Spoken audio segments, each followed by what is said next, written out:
Sejam bem-vindos ao podcast Opinião Legal, o podcast da Moselo Advocacia. Hoje nós temos como convidado o Eric Nibo. Eric, depois de tantos desencontros, né, a gente marcou de se encontrar, de bater um papo, acabou que a gente se encontrou aqui no podcast, no estúdio, para bater aquele papo que a gente sempre planejou, né? Falar um pouco sobre inovação, aplicação de legal design. Primeiro agradecer, sei que você fez um esforço muito grande para estar aqui hoje, né? Imagina, nessa gravação. É um prazer. E para a gente é uma honra estar recebendo você. Eric, primeiro assim, gostaria que você falasse para o nosso público aqui, né? Um pouco da sua história.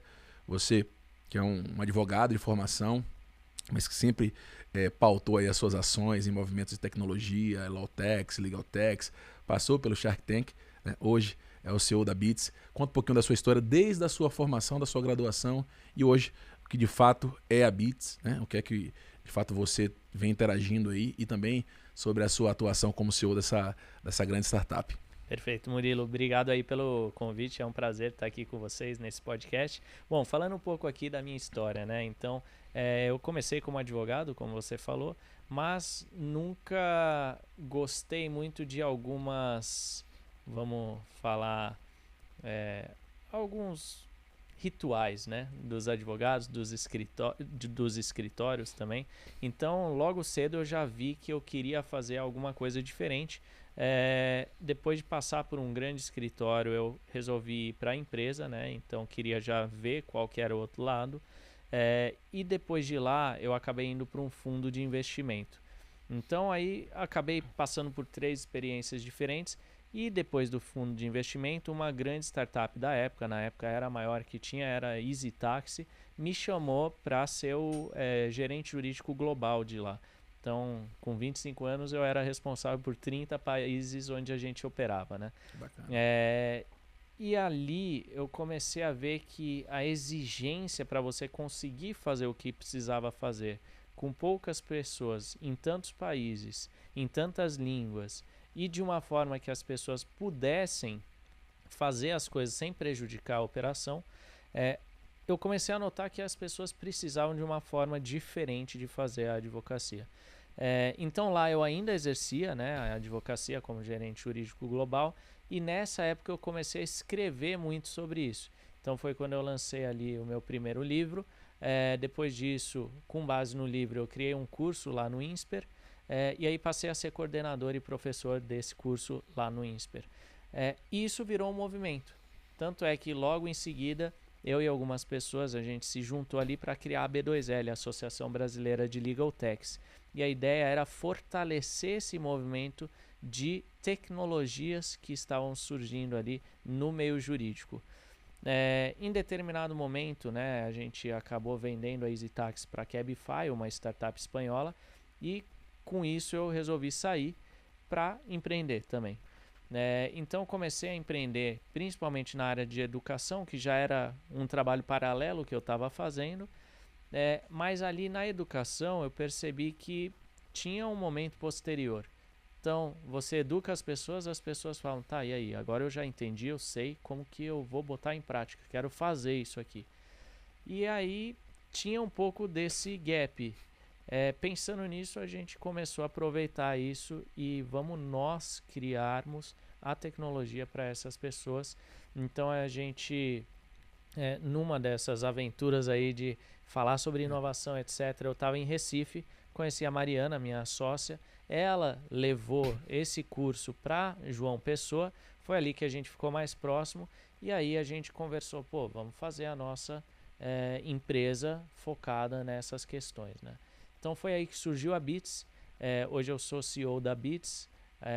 Eu fundei essa empresa junto com a Mariana para tratar de legal design, né? Então, como que eu simplifico documentos porque as pessoas não querem ler e se elas leem, elas não entendem o que está escrito nesses documentos. Então isso é um pouco da jornada aí até agora. Legal. E nessa trajetória aí você teve uma passagem ali pelo Shark Tank, né? Exatamente. Trazendo aí a Beats como um ponto ali de apresentação para investidores, etc. Conta como foi um pouco dessa passagem ali também. Qual foi a ideia de trazer mais visualização também para a empresa, mas buscar ali alavancar investimento, enfim, qual foi a ideia de participar e como foi a participação de vocês lá no Shark Tank?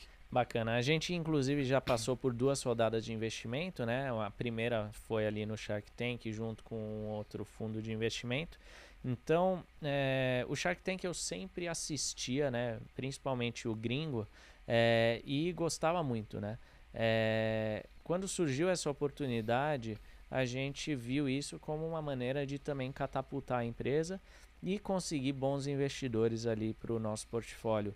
Então a gente foi para o Shark Tank, ao mesmo tempo a gente já tinha captado boa parte da rodada fora do Shark Tank. Aconteceu que no final a gente teve que, na verdade, se reorganizar porque tinha mais dinheiro na mesa do que a gente tinha aberto, né? Então a gente seguiu essa primeira rodada ali com a Carol Pfeiffer do Shark Tank e com a Bossa Nova, e depois a gente partiu para uma segunda captação, e aí veio gente como a Harvard Angels, Insper Angels, Anjos do Brasil, veio também a Westwood, que é um veículo de investimento do grupo RIC, né, que é quem é a concessionária ali da Record lá no Paraná.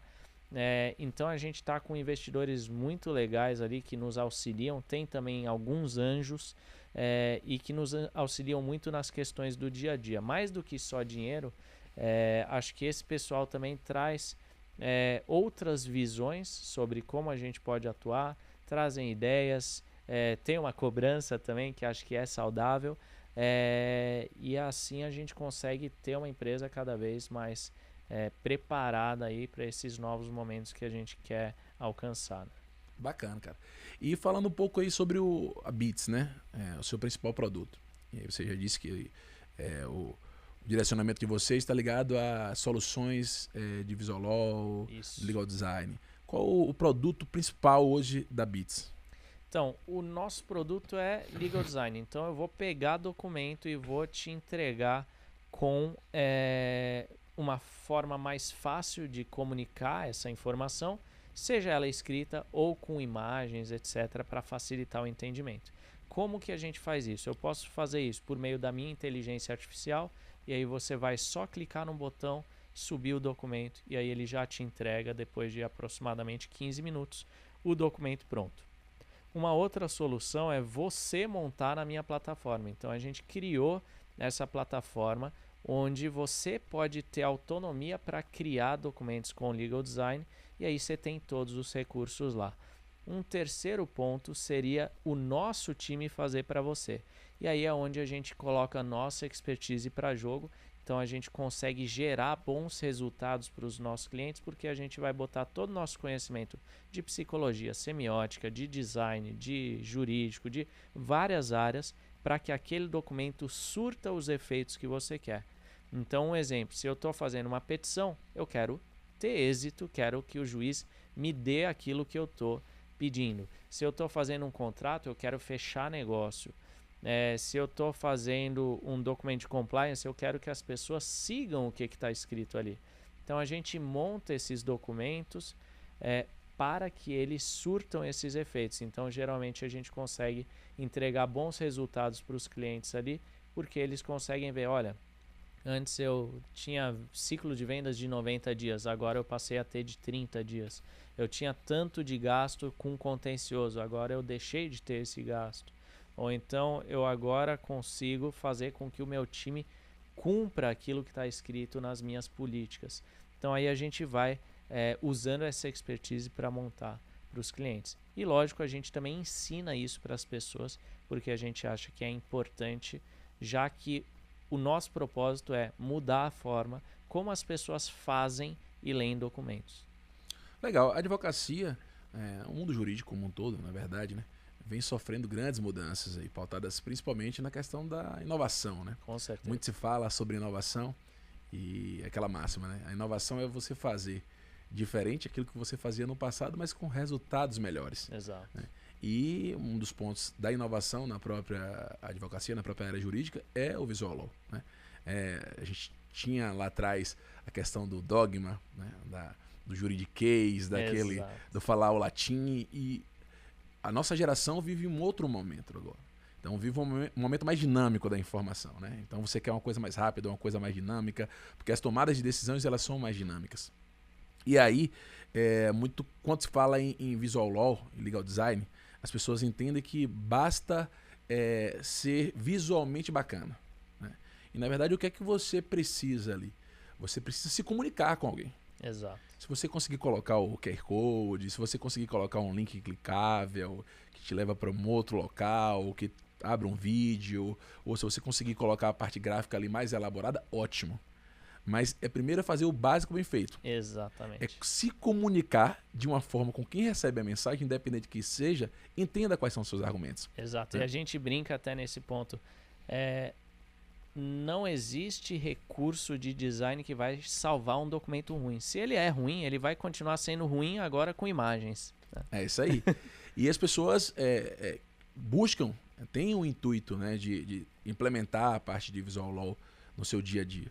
E assim, falando para o nosso público aqui, que tem desde advogados autônomos, escritório de advocacia, jurídicos de empresa, enfim, que pretende aplicar técnicas de visual law, pretende aplicar visual law no seu dia a dia, quais são as dicas que você tem para dar para fazer esse trabalho de base aí, né? Esse alicerce para, de fato, conseguir desenvolver a cultura do visual law e aí utilizar as ferramentas, utilizar bits, utilizar expedientes em que você consiga traduzir, de fato, qual é a sua mensagem, independente de quem seja o destinatário, né? Seja um juiz, seja o seu chefe, o jurídico interno, ou seja uma outra área do jurídico, seja o seu cliente, pessoa física, enfim. O propósito ali é tornar mais palatável a informação. Exato. Então, traz pra gente aí quais são as dicas na sua visão de um escritório, de uma empresa que queira implementar, de fato, a cultura de legal design.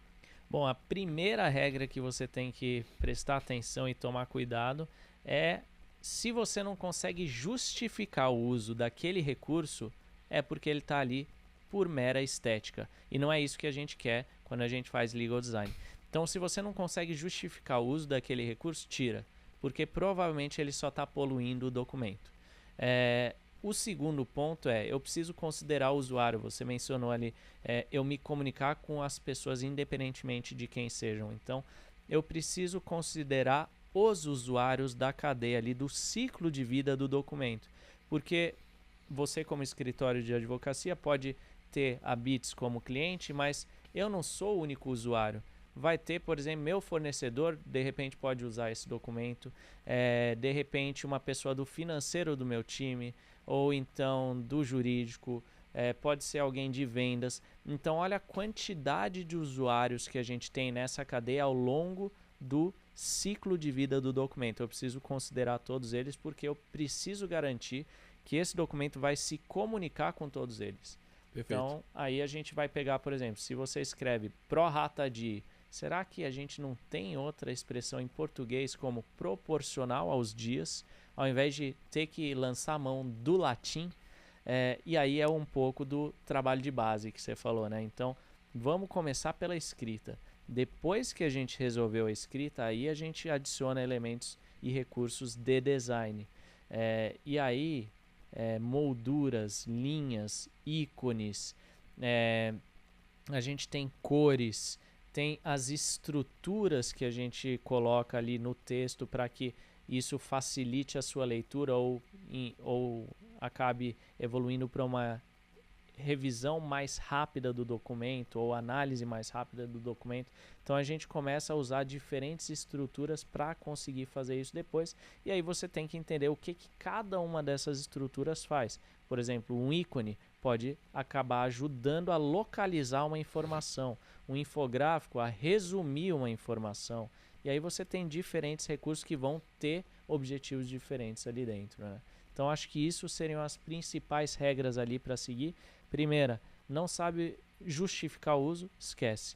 A segunda, trabalha o texto.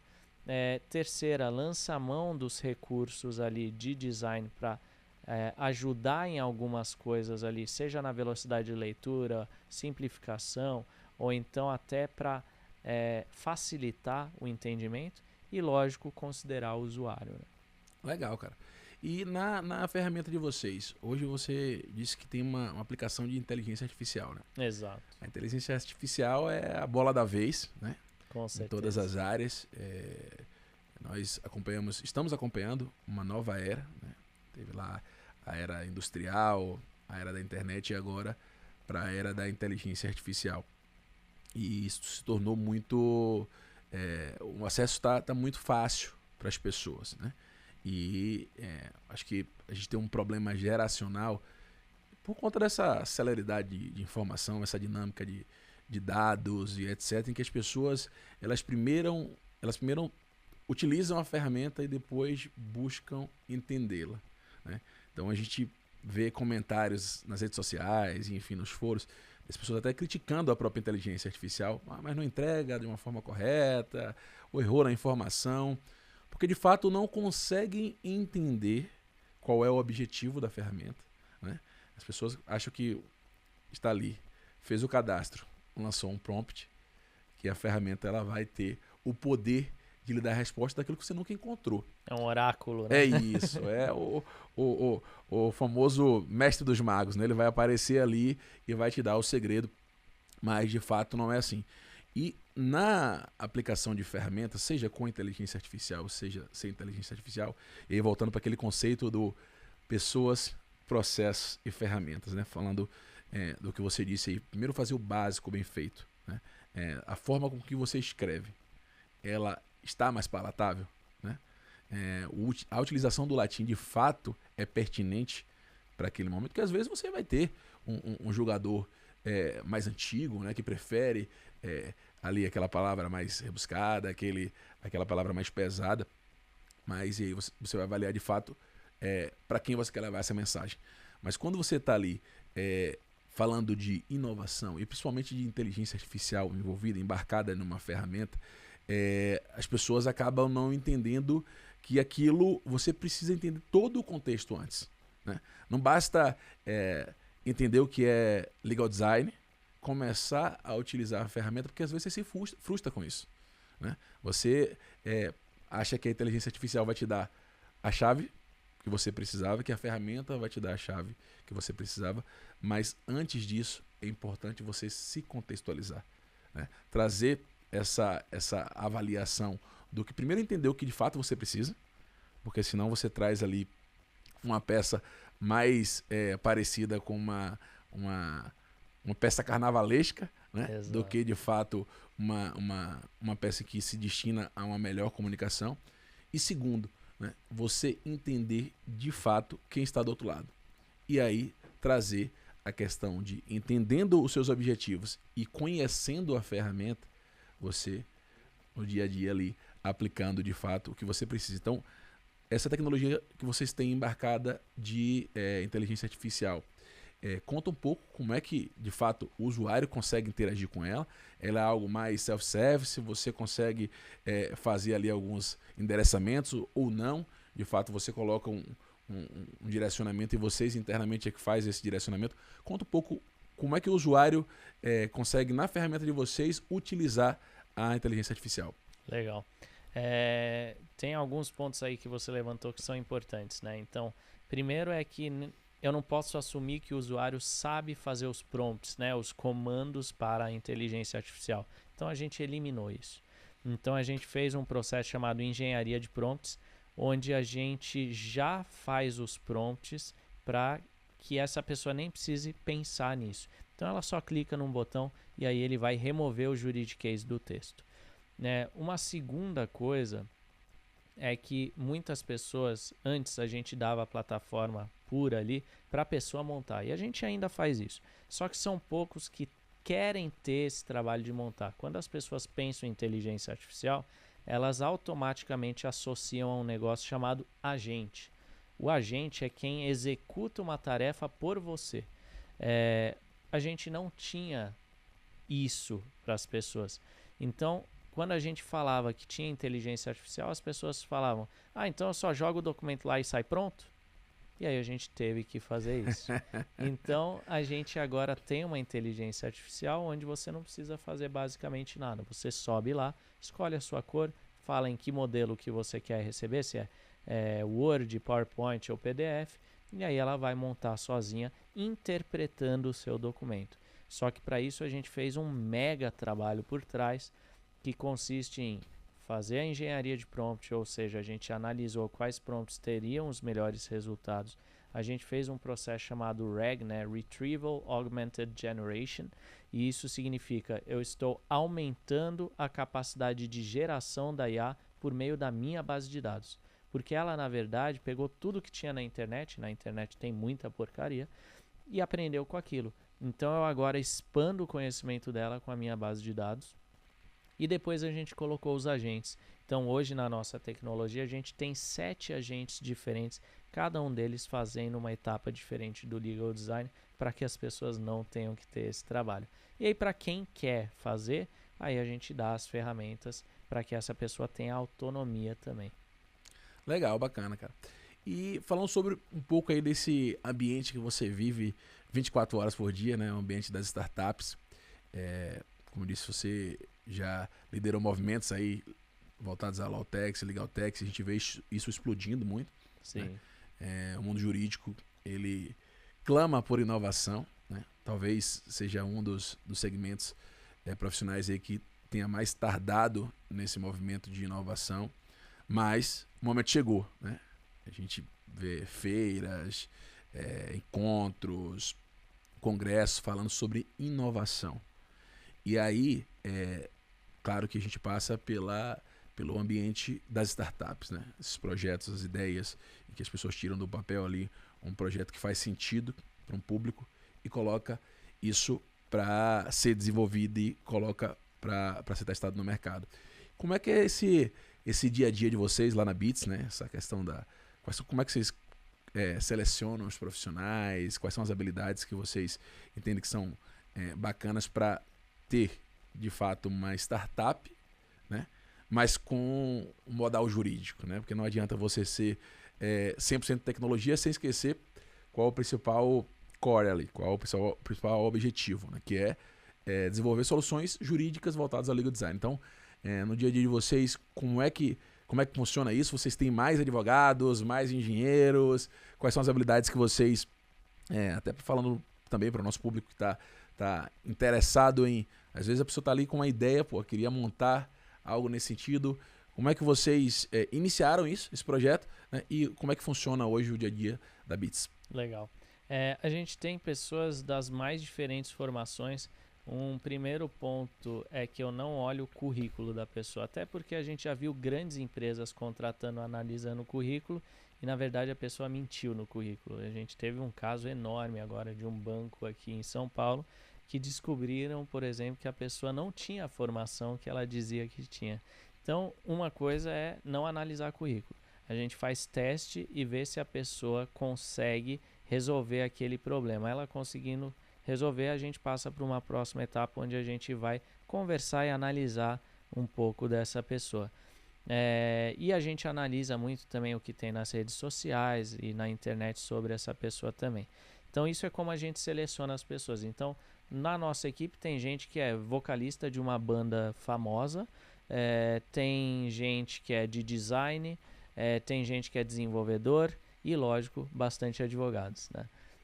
Então hoje a gente tem um pouquinho mais advogados do que desenvolvedores, mas se você pensar ali em desenvolvedores, designers e advogados, aí está equilibrado, né? Então aí a gente tem algumas atividades técnicas que exigem advogados ali dentro, mas as tarefas que eles fazem não são de advogados. Então muitas vezes a gente está criando funções que ainda não existem. Então uma função que a gente tem lá é Legal UX Writing, né? Então é você escrever para o usuário. Aí a gente tinha ali o pessoal de engenharia de prompt. Agora essa galera que trabalhou em engenharia de prompt virou pesquisador de inteligência artificial. Eles treinam a inteligência artificial. Então os cargos ali, primeiro que são muito fluidos, né? Isso muda conforme a necessidade da organização. Então a gente tem estágios de maturidade diferentes, coisa que numa organização tradicional não vai ter tanto, né? Então eu tenho aqui meu financeiro, tenho meu jurídico, tenho aqui compliance, etc. Só que a gente acaba mudando um pouco isso. E aí a gente vai também criando esses novos cargos conforme a demanda do mercado ou conforme a gente precisa fazer algum tipo de mudança. Mas, lógico, a gente tem os advogados para executar algumas tarefas técnicas, tem os desenvolvedores para executar outras, tem os designers também para outras, e aí a gente vai atribuindo diferentes cargos para algumas pessoas que precisam se destacar e executar essas novas funções. Legal. Assim, muitas pessoas têm dúvidas com relação às terminologias ali. Design Thinking, né? Tem o Legal Design, o Visual Law. Tem diferença, né? Você quer dizer, porque muitas vezes as pessoas questionam Law Tech e Legal Tech, né? Exato. Tem diferença, não tem? É o mesmo termo?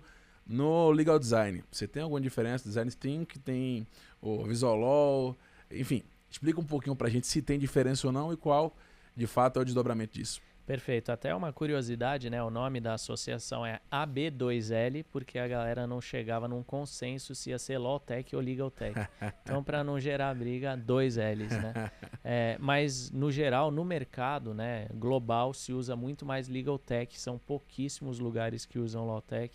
O Brasil é um desses lugares. E, justamente por isso também, aqui a gente está usando muito Visual Law, quando, na verdade, o mundo inteiro usa Legal Design. Por isso que, por exemplo... eu particularmente não adoto muito essa terminologia Visual Law por uma série de razões. Quem tiver aí conhecimento pode pesquisar no Google Trends e comparar os termos, né, Legal Design e Visual Law, e vai ver que é um país que adota o termo Visual Law, Brasil, né? E que o volume de uso da palavra Legal Design é muito maior do que Visual Law. Então, assim, a galera que defende que existe uma terminologia chamada Visual Law vai falar, é a parte visual. Então, estamos falando praticamente da parte estética. Só que eu não estou aqui para fazer documento bonitinho. Documento bonitinho, você pode chamar um artista qualquer para fazer. E isso não vai ter efeito. Então, isso aí não é algo importante, não é algo que as pessoas deveriam querer só fazer algo esteticamente bonito. Então aí a gente entra na parte de design. Design significa conceber um produto pensando na sua forma e funcionalidade. Então quando eu falo de produto, a gente fala de processo, né? O produto é sempre o final de um processo. E a gente tem a forma e a função, ou seja, a forma tem que atender a função que você quer com aquele documento. Então esses 3 são os pilares de design. E quando a gente fala de design thinking, é um processo para chegar nesse produto. Então, legal, a gente pode usar no Legal Design o Design Thinking ou não, posso usar outros processos. Mas o Design Thinking é um processo que não está restrito só a isso, tem Design Thinking aplicável a todas as áreas, mas o Legal Design ele acaba sendo uma espécie de design específica para o ambiente jurídico, que na verdade é uma derivação do Information Design, que é o design da informação. Só que eu coloco legal ali na frente da palavra design, porque não posso fazer o design da informação de qualquer maneira, porque isso pode invalidar o meu documento. Então eu tenho que tomar alguns cuidados. Por exemplo, se eu estiver fazendo um contrato de adesão, eu não posso colocar lá letra tamanho 10 porque eu achei bonitinho. O CDC já fala o mínimo da sua fonte é 12. Então, se eu faço isso, eu estou violando uma regra. Então, a gente tem que tomar esses cuidados quando a gente está falando dessa aplicação do design da informação para o ambiente jurídico. Legal, cara. Interessante porque as pessoas às vezes confundem, né, de fato, a terminologia e são terminologias que são usadas de forma habitual, né, no nosso dia a dia. E é importante esse esclarecimento aí. Falando um pouco do público-alvo da ferramenta de vocês, né? Até para o pessoal que nos assiste aqui também entender de fato até que ponto consegue contar com as atribuições da BITS. Hoje vocês buscam trazer a tecnologia e trazer o legal design para um público maior, para um público estruturado, ou para empresas, para escritório de advocacia. Conta qual é o nicho que vocês estão focando hoje e de fato qual é o desdobramento para que isso também se torne, ainda que não seja um momento, mas se torne mais acessível a cada dia, né? Legal. Hoje a gente tem como propósito, como empresa, a gente quer que as pessoas mudem a forma como elas fazem e leem documentos. Então isso significa que a gente consegue atender a todos, tá? Por uma questão de esforços nossos, a gente foca em um nicho específico de cliente, mas como eu falei, a gente consegue atender a todos. Então, se você tem pouco dinheiro e quer usar Legal Design, a gente tem o curso, a gente tem o software e a gente tem a inteligência artificial. Então, aí a gente atende esse público. Se você tem muito dinheiro e quer ter resultados com a expertise do meu time, esse é o serviço mais caro, onde a gente vai fazer um trabalho mais focado. Então, quem consome isso geralmente são as grandes empresas. Então, pode pensar aí nas 50 maiores empresas que você conhece, provavelmente a gente atende boa parte delas. E aí, lógico, tem as intermediárias, as médias, né? Então, elas também podem pensar, mas eu queria fazer legal design, não consigo pagar esse tipo de serviço. Pode usar a inteligência artificial, pode usar o software, pode usar nosso curso. Então, a gente tem soluções para tudo, porque o nosso propósito no final do dia é fazer com que todos mudem a forma de fazer e ler os documentos. Eu não consigo fazer isso só atendendo um nicho, mas hoje os nossos esforços comerciais vão ser muito mais voltados para as grandes empresas, porque assim a gente consegue se sustentar dentro do nosso planejamento, né? E aos poucos a gente vai também lançando cada vez mais funções para que as pessoas consigam utilizar a inteligência artificial para servir a elas. Então, nesse momento é onde a gente tem o maior nível de democratização pela velocidade, pela facilidade e também pelo preço. Legal, cara. E assim, eu acho que muitas pessoas se perguntam, né? Utilizar ferramentas conceituais propriamente não é algo fácil. Você falou aqui da parte de consultoria que é muito importante, né? Qual o público que você pretende atingir? Qual o tipo de linguagem que você deve usar? Isso também faz parte do pacote de vocês, da consultoria, de vocês, porque às vezes você quer atingir ali um órgão administrativo, né? Como é que você se comunica com o órgão administrativo? Não é um juiz de direito.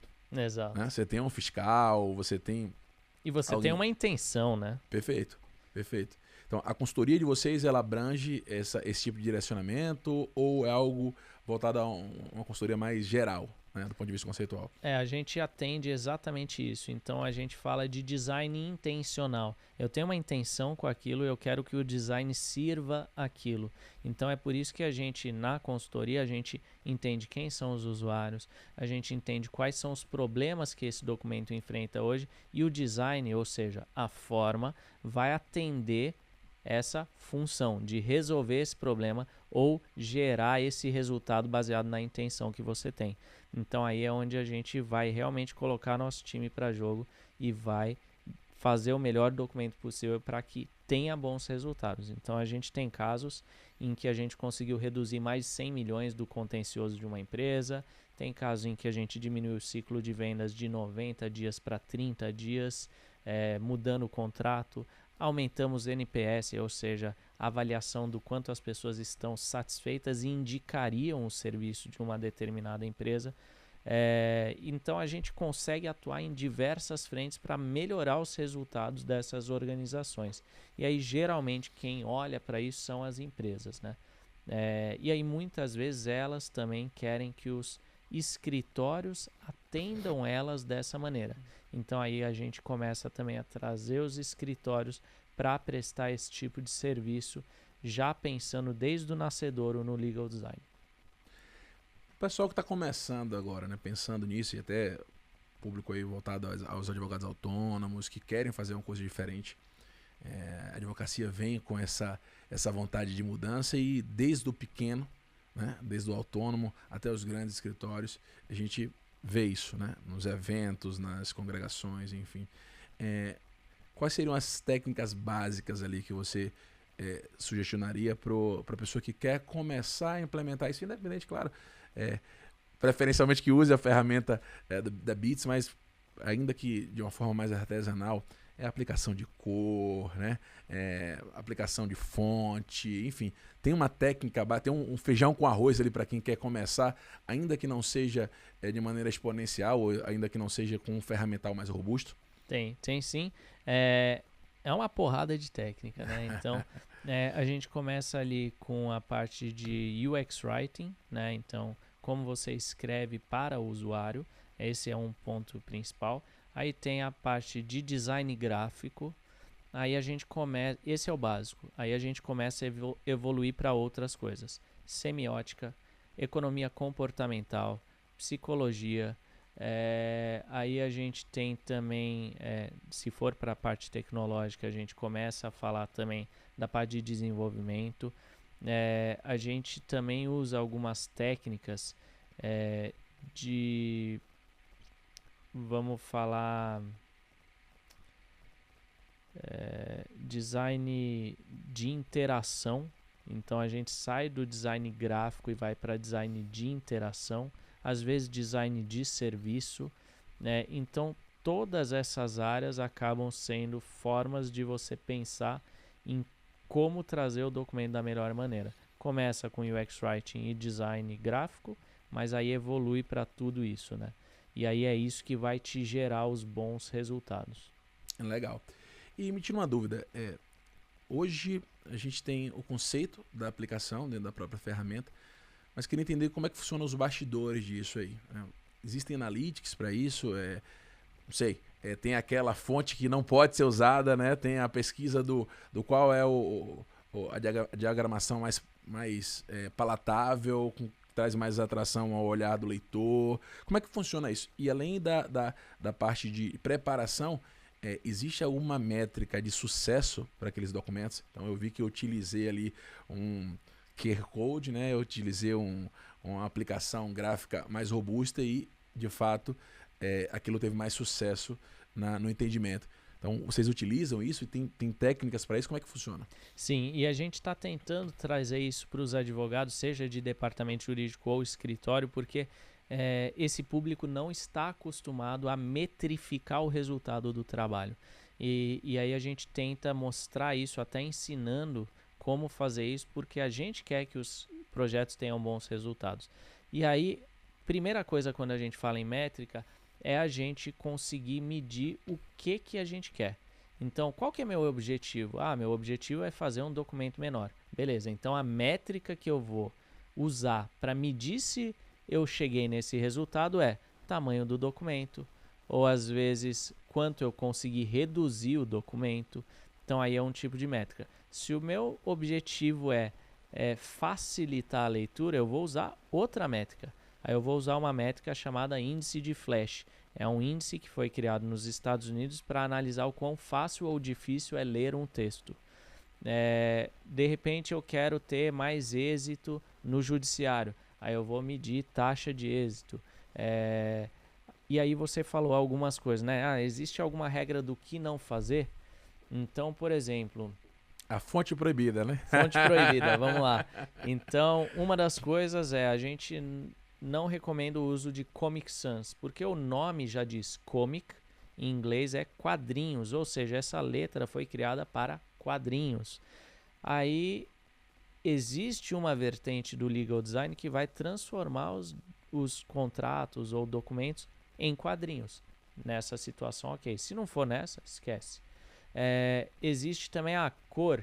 Cor não existe uma cor proibida, mas a gente recomenda não usar gradiente. Por quê? O gradiente ele tem uma variação de tonalidades e isso pode prejudicar o contraste em relação ao texto.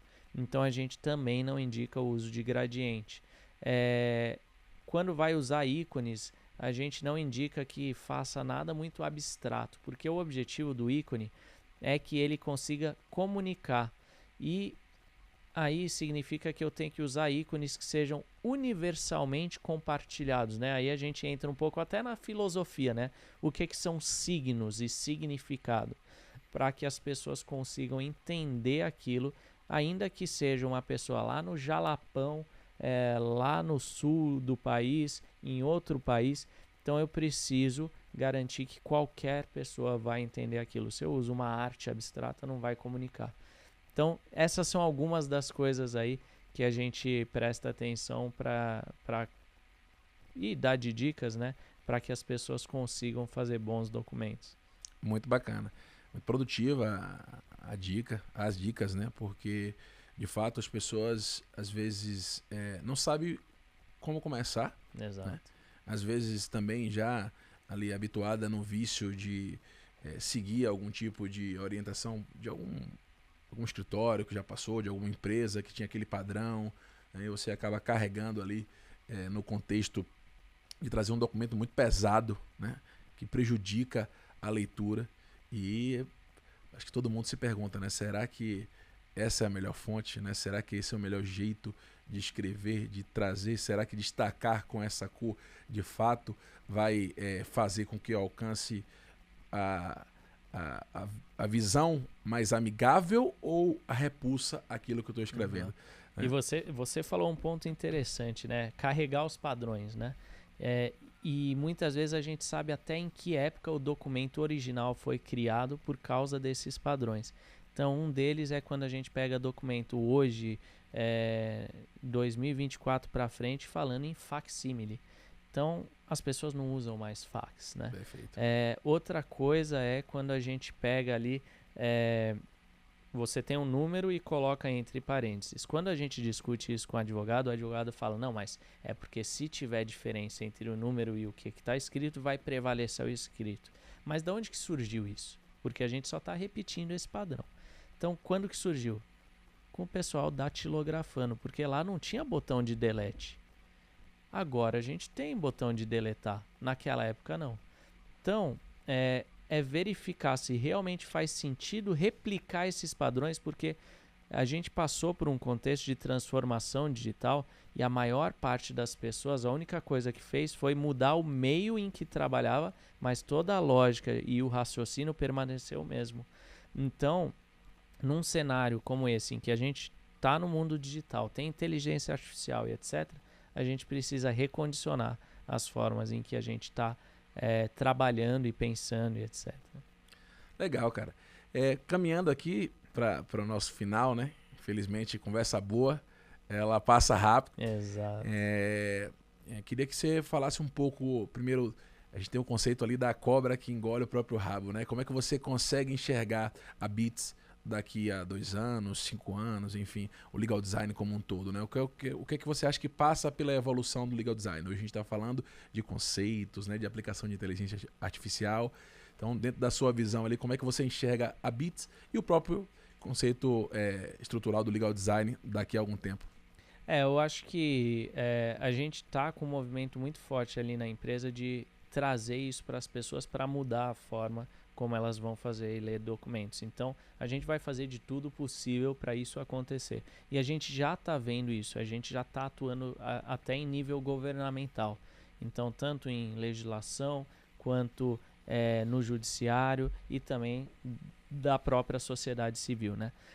Então, a gente acredita muito que as pessoas vão mudar a forma como estão escrevendo e como estão vendo documentos, porque as pessoas não aguentam mais a forma tradicional de fazer isso. E é só olhar, nem o Instagram aguentou, né? Teve que vir TikTok para derrubar os caras. E isso vai acontecendo. Então as pessoas têm um menor tempo de atenção, querem as coisas de forma mais clara, exigem transparência. Então isso é uma coisa que a gente vê como futuro.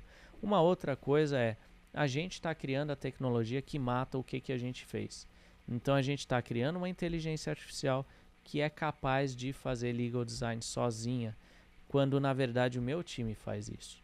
Então a gente acredita que vai ter essa migração também. Inclusive a gente disponibiliza essa infraestrutura de inteligência artificial para qualquer outra pessoa, ainda que seja concorrente, que queira utilizar isso. E num futuro muito mais para frente, aí a gente acredita que é a gente pensar na experiência como um todo.